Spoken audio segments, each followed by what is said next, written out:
Good morning, students. Welcome to CI International School Online Study System, subject Economics, and the topic is Intersector Flows and Money and Real Flow.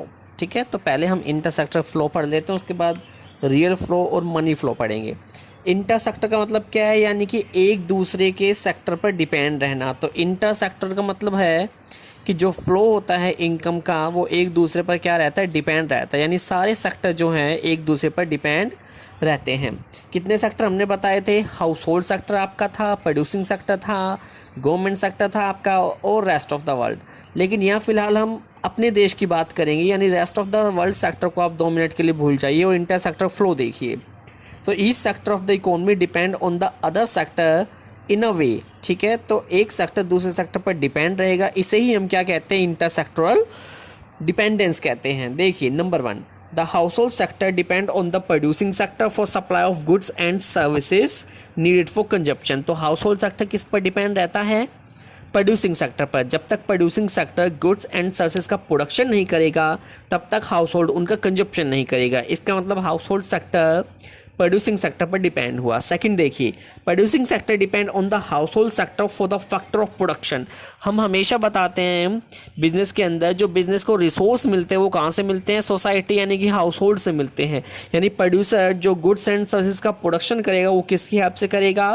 Factor of production की help से। और factor of production उसे कौन provide करा कर देगा? House hold sector provide करा कर देगा। Factor of production in land, labour, capital और एंटरप्रेन्योरशिप जो उसे हाउस होल्ड से मिलती है। यानी प्रोड्यूसिंग सेक्टर भी फैक्टर ऑफ प्रोडक्शन के लिए किस पर डिपेंड रहता है? हाउस होल्ड पर।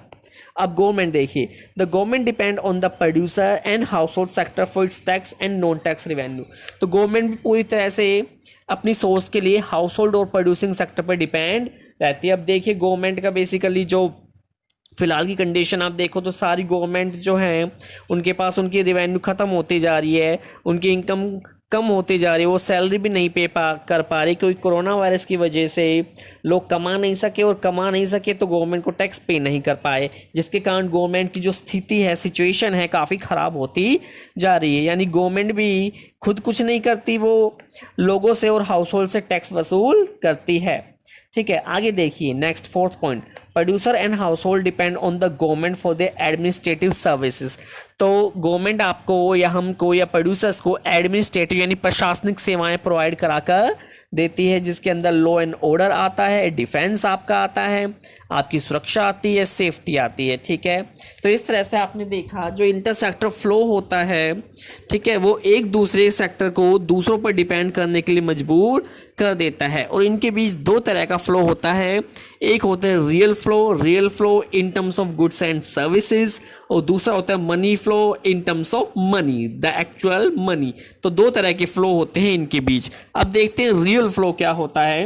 देखिए, real flow refers to the flow of goods and services from different sector of the economy.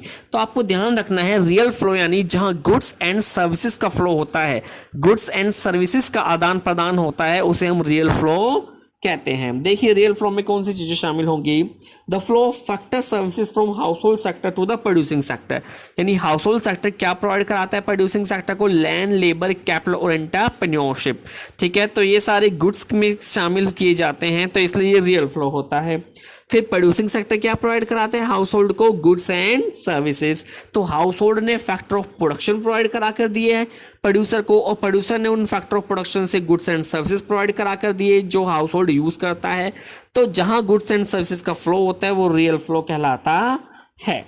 ठीक है, तो आपको देखिए बताया हुआ है कि flow of goods sold by the firms to the household real flow है।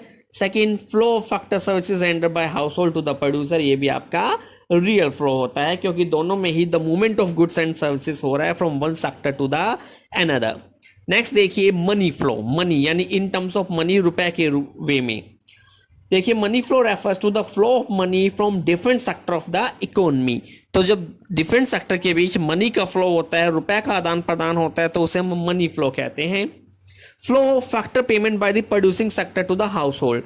देखिए, हाउस होल्ड ने क्या किया था? फैक्टर ऑफ प्रोडक्शन प्रोवाइड करा कर दिए थे किसको? प्रोड्यूसिंग सेक्टर को। अब वो producing sector factor of production के बदले क्या पे करेंगे हाउस होल्ड को? मनी। ठीक है, अगर उन्होंने लैंड ली है तो उसके बदले रेंट, लेबर ली है तो वेजेस, कैपिटल ली है तो इंटरेस्ट, और एंटरप्रेन्योरशिप है तो प्रॉफिट्स।